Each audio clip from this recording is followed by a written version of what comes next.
Good morning guys, I'm Chris and welcome back to this Sunday's episode of Rift Amps. All together then and done and ready to go to its owner in, where's this one going? This one's going to Spain.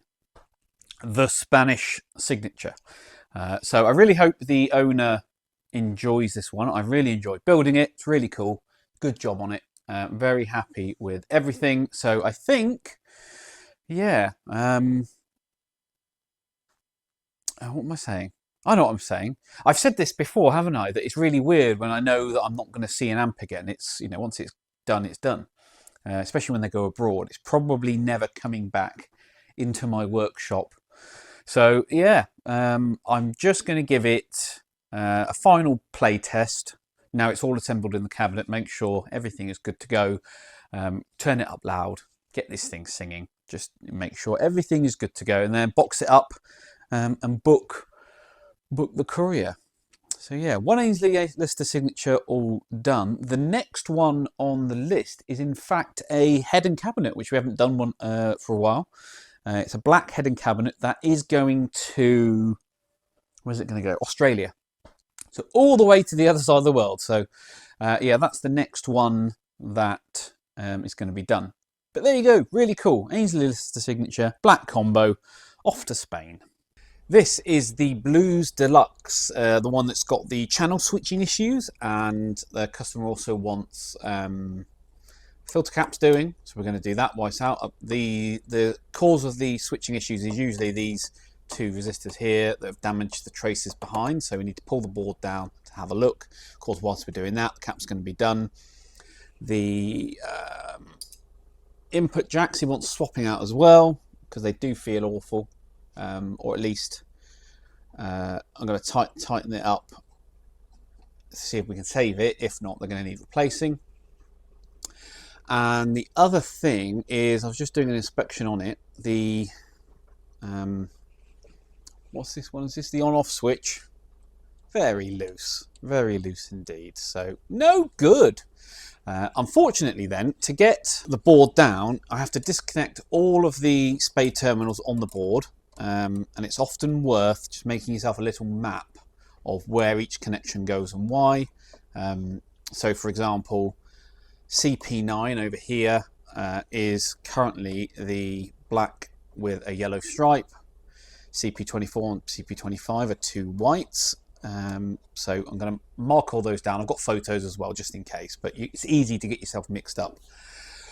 So that's what I'm going to do. I've got to remove all the nuts, knobs and bits and pieces across the top, and then all of the board mounts as well, and that should allow me to drop the board down and fold it forward, which is what I want to do, so I can then inspect the back before we do anything else.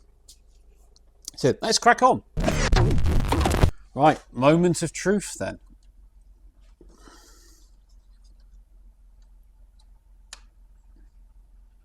I would say that's had repairs before, wouldn't you? That has had repairs before. So we can see repair here. Where's my pointer?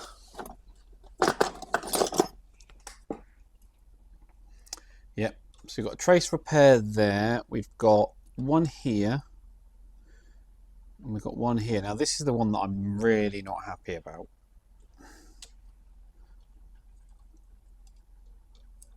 That looks cold, doesn't it?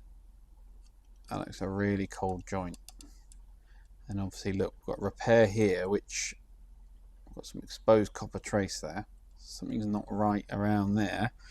So we'll redo all of this, replace those resistors anyway, redo all these repairs. Make sure they're all good, buzz it all out, make sure we've got good continuity everywhere. Just looking elsewhere, let's check these input jacks out. None of those joints appear to be cracked. We'll reflow them anyway, but hopefully we can just clean these out properly, clean all the contacts, reflow those joints, and then we haven't got to replace that socket. This is the one that's the one he was concerned about. So we're just looking through the other traces. You can see it's had some previous work done before. But I'm going to spend a good 10 minutes now inspecting every joint, see what I can find, see what I can work out, fixing anything as I go, and we'll see what's going on here. On the underside of that relay, is it this one here? Is that just a bit of flux, or is that a damaged trace? I think it's flux. I'll clean it off with some IPA and have a look and inspect it properly.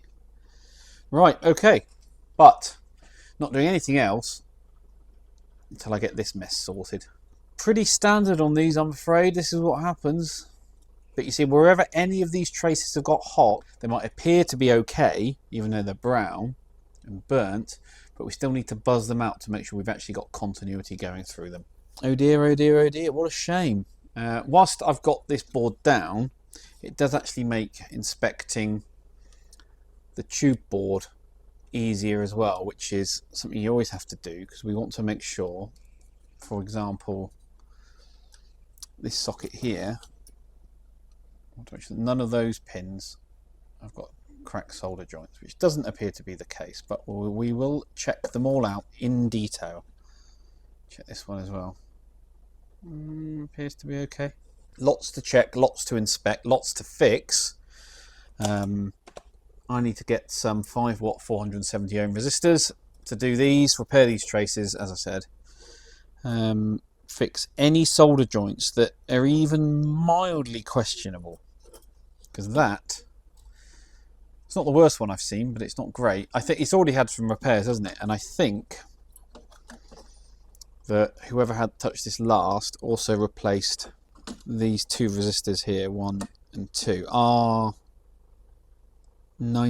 and R90. So I need to get the schematic to have a look at what they're doing, but they're probably, we'll check those values as well, make sure they're all okay.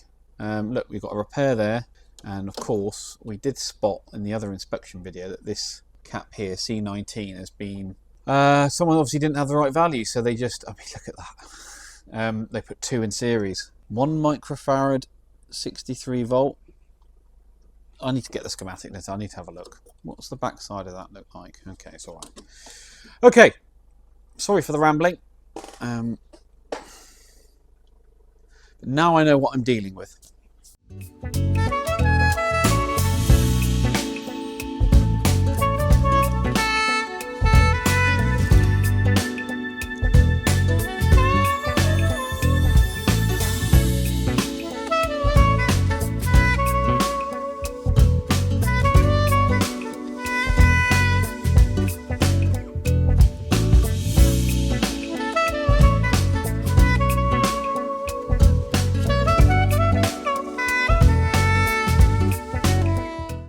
Okay, so those 2 components, those 2 resistors removed. First thing we're going to do is measure their value. Now, I don't expect them to be wildly off, to be honest. But if they are, then they are. They're getting replaced anyway. Okay, so they should be 470 ohms. So we're looking for 470 ohm plus or minus 10%. 483 and 492. So they're both in spec, but we're replacing them anyway. Okay, continuity mode. So wherever these eyelets are, I need to check continuity from its connection point.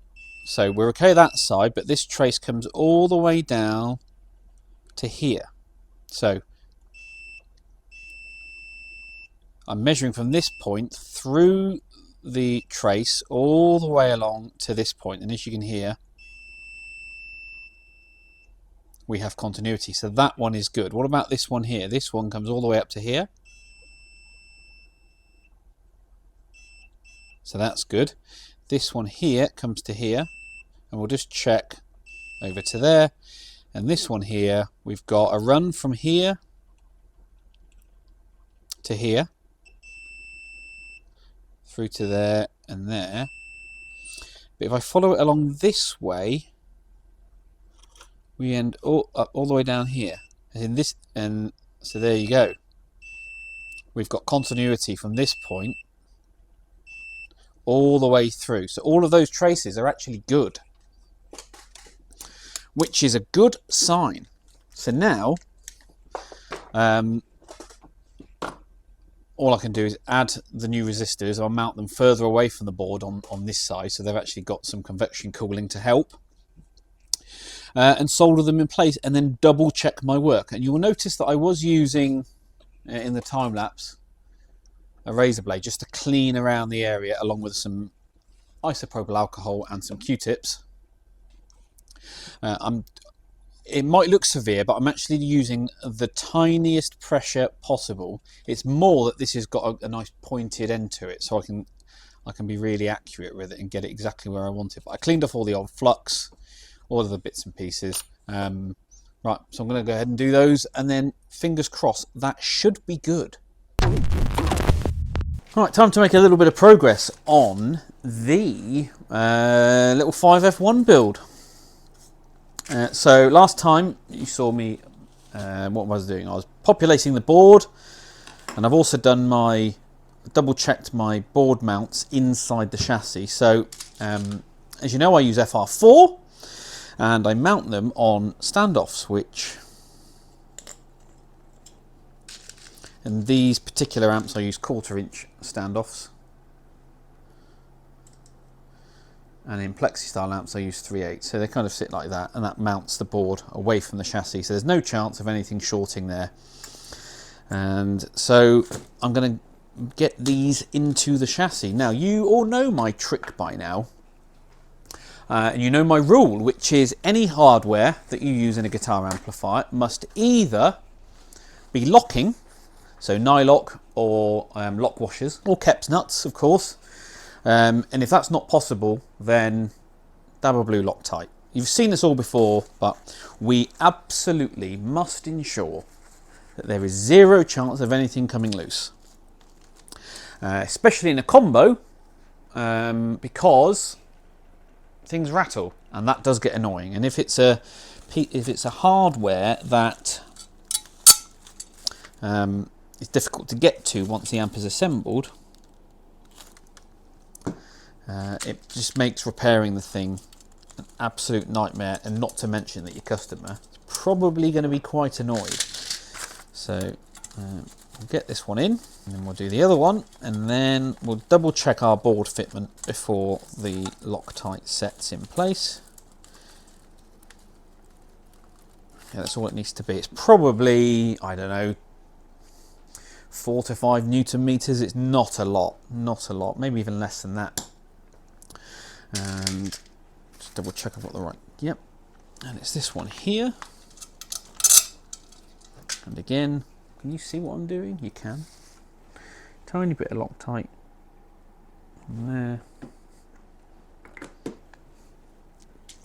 Doesn't have to be blue Loctite, you can use the green, the slightly weaker stuff, but do not use red.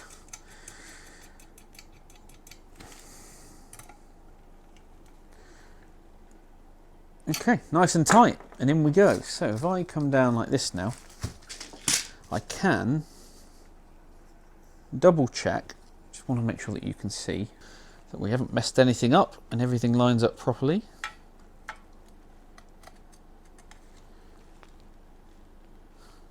And it does. The only thing I will need to do is, I've drilled these holes in here at 3mm, just enlarge those to 3.2. But the spacing is bang on perfect, so I could not be happier with the way that one's turned out. So I'll just do that now. 3.2.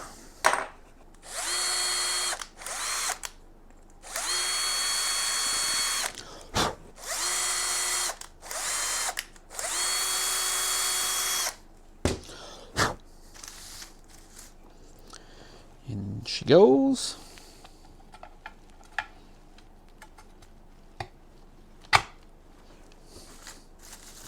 And would you look at that? Lovely, perfectly placed square fitment, exactly where I want it. Brilliant, and you can see you've got quite the gap there, or hopefully you can see, quite the gap behind, So nothing's going to short. Okay, so next job for that then is get that one back out. Put that tray back. And then I need to do... Now usually on an amplifier build, I would get my... I load all my sockets in. You've seen me do this before in bits and pieces. But with these tweed style chassis, because you've got it's so difficult, I'm going to populate the sockets with any components they have. So I've got 2 resistors that go on the output valve socket. I've got 2 diodes, protection diodes that go on the rectifier socket. I'm going to do those out on the bench outside of the chassis and then load those all in. Then I can do the grommets that I need to do, mount the transformers, get my... Now I don't do any of the front components on these because it's so tiny until I've done everything else, lowered the board in, and then I can do my front components as I need to. So there, this one's coming along nicely. Really enjoying it actually. I haven't done a 5F1 for a while, as you know from a couple of videos ago. Slightly different board design, making sure, or trying a different grounding scheme on it, etc, etc. So yeah, 5F1 build coming along nicely. So here's my replacement resistors, metal oxide, 470 ohm, of course, but rather than, as I said, I need to mount them off the board, and so I'm just going to use a spacer just to help me set them. So I've just got a random amount of feeler gauges here that I'm just going to use as kind of a height gauge, so we can come along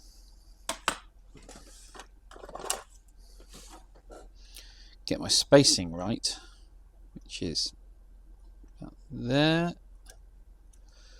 and probably the same distance on this side, in like that. Do the same on this one.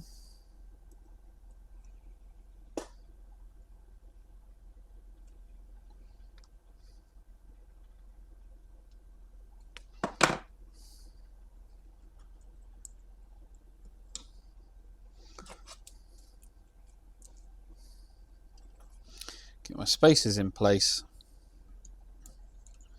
They can sit on there. You see how I've done that?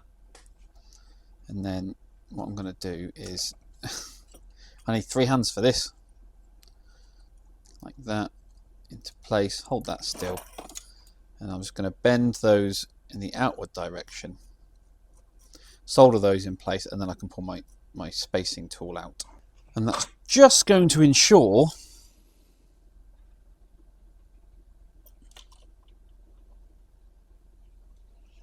that these resistors, one, they're not burning the board, because obviously they do get hot,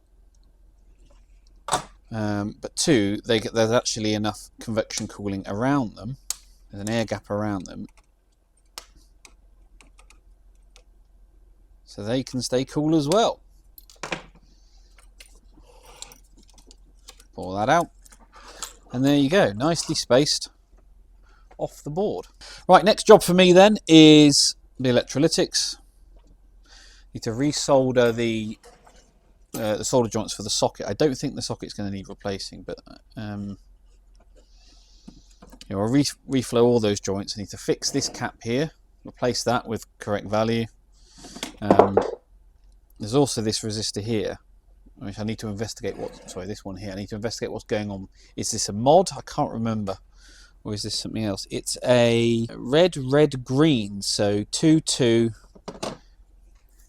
brown, red, orange, yellow, green. So red, and then 5 zeros. So what's that? 2M2, 2.2 meg resistor there. I need to find out what's that doing and why. Do some research. Okay, cracking on.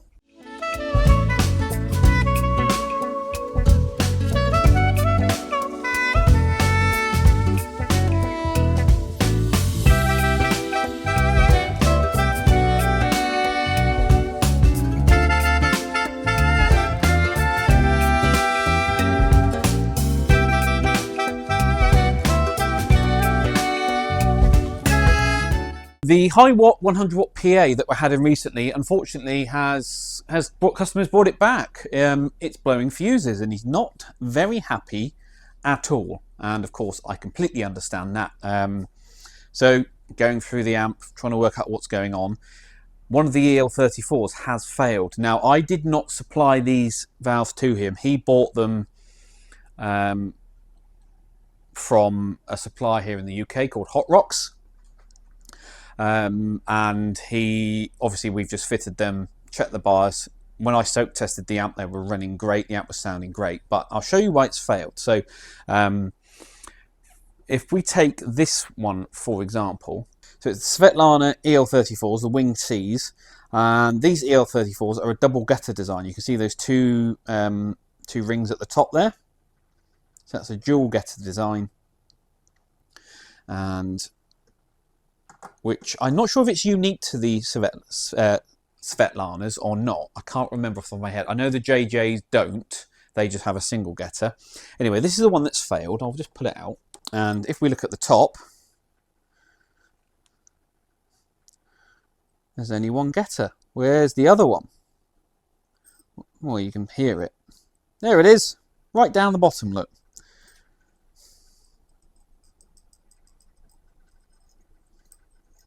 There it is, floating around, look. So that's no good. Not happy with that at all. So that's why we've had a valve failure on that socket. But I was just checking the other one as well. It's sister valve. Obviously these two are a pair and these two are a pair in push-pull. This one, quite rattly as well. So that one is probably, I mean, I wouldn't be happy with it. It shouldn't be rattly at all. So that is, you know, there's a chance of that one failing too. So really, he's going to need 2 replacement EL34s. Now, I don't know when he bought these from Hot Rocks, but if he'd bought them from Valve Tube Guitar Amps, our good friend Stuart, who is arguably the best valve supplier in the UK now, he would have got a 180-day warranty on these, no quibble. So yeah, he's going to need some replacement EL34s. Hopefully he hasn't got to buy a whole quad, and hopefully Hot Rocks will stand behind them and supply 2 valves, really. So yeah, bad news for the customer. Such a shame, but you know, I don't like it when amps come back, but yeah, I mean, that valve's just had a failure. Right, so thank you to everyone who tuned in and watched, was it Wednesday's video? The Panoverb one. I mean, that's probably the best performing video I've put out in a very long time. I think we've done well over 14,000 views, over 100 comments, which is just insane because my videos tend to not really do those kind of numbers. Not for any particular reason other than, you know, it's quite a niche thing that I do. And so you don't really expect, you know, big numbers on your videos because, you know, not everyone is interested in the ins and outs of guitar amplifiers. And, you know, we're not talking fashion or food, are we? So, you know, to get those sort of numbers on one of my videos, absolutely incredible. Could not believe it. So thank you to everyone. I mean, there's so many comments which we will have to address, of course, and we will do so on next week's Q&A, which will be out on Tuesday for channel members and Wednesday for everyone else. So if you want to get access to all the videos early, please join the channel. But yeah, I mean, there's a lot to work through. There's a lot to work through on that particular subject. And of course, lots of you made some very interesting and insightful comments, which, to be honest with you, I was half expecting people to be really rude, but a lot of you were actually quite respectful. So I do appreciate that. Is it that one? Or is it that one? So what was I saying? Yeah. Anyway, it did really well, didn't it? So thank you. You know, I appreciate it. The most interesting thing, though, for me at least, is I was about 100 subscribers away from 6,000. And that video pushed me well over the 6,000 subscriber mark. So again, thank you to everyone that tuned in and watched. Welcome if you're a new viewer to the channel. We do things a little bit differently around here compared to all the other amp channels. I do it as a workshop diary vlog style thing, whereas most people seem to do more technical stuff. So I do something different, and most people seem to enjoy that. I get the odd comment, which makes me laugh because it's clearly explained in the channel, in the video descriptions, what this channel is and what it's about. And there's even a introductory video on the channel, which obviously no one watches because people seem to complain that I don't do it the same as every other tech. Well, if I did that, what would be the point of the channel? So anyway, I am sticking some eyelets in some Ainsley Lister signature boards here. This is one of those jobs that just takes no time at all, but seems to take forever when you're doing it. Time stands still, drags on when you're doing this. It's so monotonous, so boring. And I'll do one of these boards, sticking all of these eyelets in one at a time, and out of nowhere, it'll feel like it's taken half an hour, and I look at my the clock on the wall, and it's only been a couple of minutes. It's just one of those tasks that slows down time. So anyway, working my way through these. Speaking of Elysium pedals, there's something in the water or something in the air, but they're just selling, and I don't really understand why. Because when we launched the pedal just over 2 years ago, obviously you do the most sales then, and then over time things slow down, it becomes stable, and then you do get a drop off. That's just the way these things are. And that's what we kind of went through. So I didn't build any for a while because I had loads on the shelf. They eventually all sold out, and you get a couple of sales every now and again. But I've had so many orders come through in the last couple of weeks. I've been doing 1 or 2 a day in sales, which is, I don't understand it, because I clearly, and I've Googled it, and I've had a look, and I can't find a forum post or a magazine article or a YouTube video where somebody's talked about it. So I don't know why people are suddenly saying, I'm going to order one of those. I love it, of course. It's great because I do enjoy building them. They're really fun to do. It is a great sounding pedal. It really is. So just thank you to everyone. Thank you to everyone who's ordered one. But I'm going to carry on with this, and we will eventually get these done. So that is all we've got time for. As always, please give this video a thumbs up. Comments and questions down below, respectful of course. Subscribe if you haven't already. Hit the notification bell just in case I put out extra videos alongside the 2 videos that go out regularly. I think that's right, yeah. If you're feeling super generous, like these guys were, why not join the channel? And I will catch you all at the next one.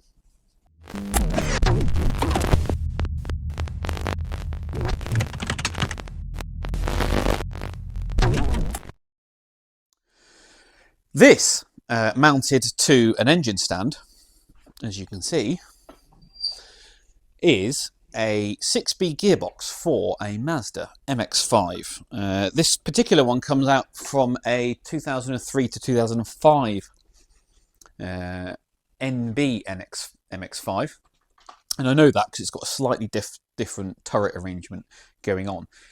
These are the ones you want because they've got better internal oiling, they're a bit stronger, and it's the best of the bunch, quite simply. And they are expensive. All right. Now the 5-speed gearboxes that you can buy on the aftermarket here in the UK are priced somewhere in the £50 to £80 range in terms of pound sterling, not weight, because they're everywhere. They are common as everything. The 6 speeds, however, really desirable, will often go somewhere between £500 and £700 for a low mileage example from a later car, which is what this one is. I managed to pick this one up for just 250 quid. Bargain, right? And it's from a low mileage car as well. The guy had it in his garage for ages. I don't think he really knew what he had. He stuck it on Facebook Marketplace. Now, I'm always looking out for spares for my race car.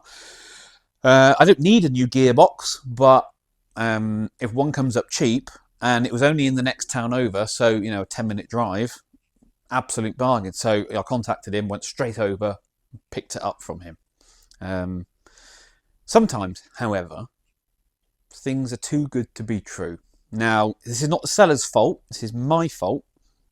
Well, it's not really anyone's fault, I guess. It's just that this is the situation and this is where we are. It's got an issue. Now, I'll show you on the side here. So this plug here, 24mm plug, is the drain plug. So you're changing oil, you do that one there, and this is the fill plug, right? But you'll see there are other ones mounted on the side which you absolutely do not remove at all. Do not touch them. And actually, the worst one you can do is, you can just see it here, it's this hex head here. If you remove that one, in fact all that one, then you have to disassemble the box to put everything back together, because this one holds in a pivot point for reverse gear. So do not remove that. It looks like a drain plug, but it's not. Do not touch it.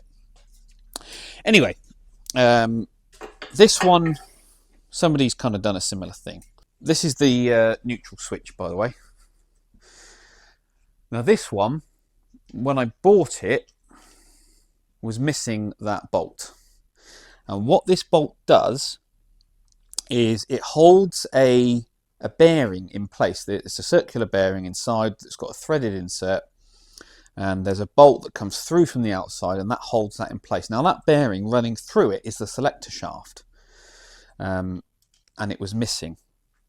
Now usually with Mazda nuts and bolts, it's really easy to know what size they are, because the part number, the last 3 or 4 digits, tells you both the diameter and the length of the part. Now, I know this is an M8 bolt, but bit of trivia for you, the 6-speed gearbox wasn't made by Mazda. It's actually a Toyota box under the Asin or Asin brand. So their part numbers don't tell you the length. Now, I've managed to find the part number for it, and Mazda UK are out of stock and back ordered, right? And this one is ever so slightly too long. It needs to be slightly shorter than this, but it can't have a dog nose tip. Can you see? This one's got a dog nose tip. So it kind of needs to be a couple of mil shorter than that, but threaded all the way to the end. But what I've managed to do is line up the bearing on the inside, because I really didn't want to have to split the case to get to it. And I'm just going to have this one in there, just holding it in place like I've done. But as you can see, as I shift the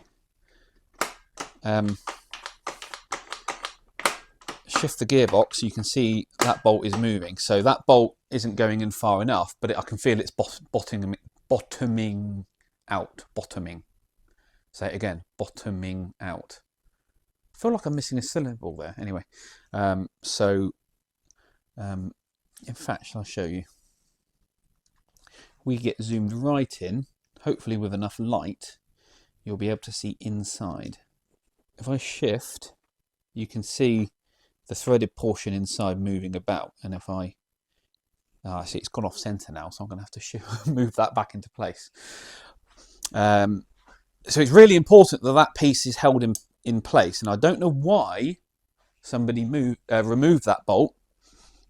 Don't know what they're doing. Maybe they thought, oh, I'll nick it and use it for something else. But we can just shift it over. There we go. Now, the thing does shift without that bolt, but the gear stick is very floppy, which is not what you want. You want a nice sturdy thing. So I'm just going to use this one just to hold it in place.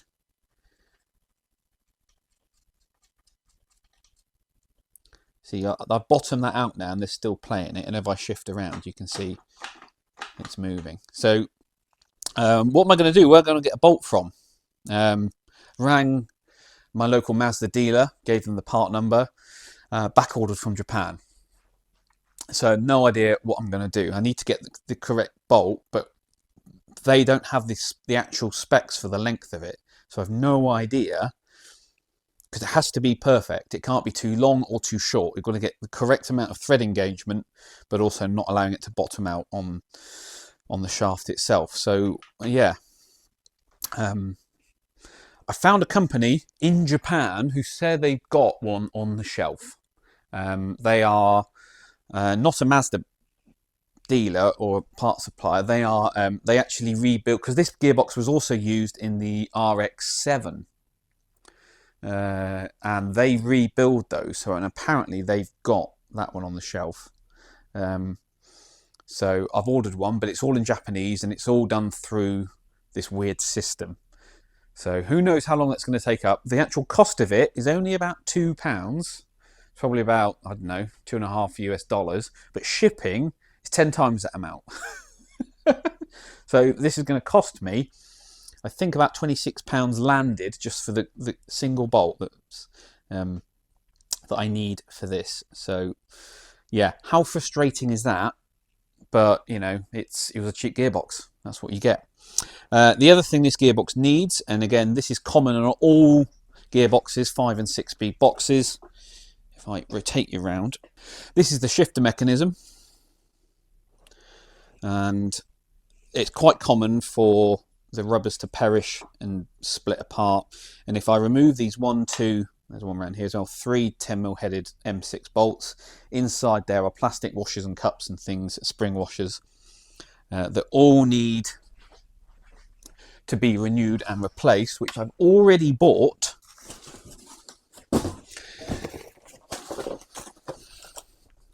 The rebuild kit for it. Can you see? There you go. So we've got a new bronze bushing that goes to the bottom of the thing. I've got all the new washers and stuff. So it's going to get a full rebuild. And what's going to be interesting, once I've got that bolt in place, I'm going to be able to measure you can see there's quite a bit of movement in that. And especially, let's say I go to third, there's a bit of play there, and it should be locked tight. The fourth has got loads of play. So I want to do a before and after measurement of how much play there is pre and post repair. Thankfully, this thing shifts quite nicely. Main problem with the 6-speed box, I should say, is the change from 4th up to 5th. On my car, the one that's in the box, if you're not careful, it can lock out and not go into 5th, and then you have to go back to 4th and try again. But this one, much better. 6th is good, and reverse goes as well. So that's where we are. That's what I'm doing. This box also needs a good clean. It's getting a new shift fork, a new release bearing, everything cleaned, re-greased, pivoted, all those bits and pieces. So yeah, that's what I'm doing. Lovely 6-speed gearbox on an engine stand, which I've never actually done before. I thought it was really interesting, but I figured the bolt pattern for the block is the same, just reversed, right? So it should just mount up, and it does, and it makes it really easy to work on. So there you go. Problems that I'm trying to solve, but we're getting there. When's this going in the car? I know that's what some of you will ask. Whenever the clutch fails. Eventually the clutch that's in the car now is going to wear out and is going to need replacing, so of course you have to pull the gearbox out to do that. So when it does go, we're going to swap this box in as well. And then I can sell the other box, and I should end up actually with a little bit of profit. So good news.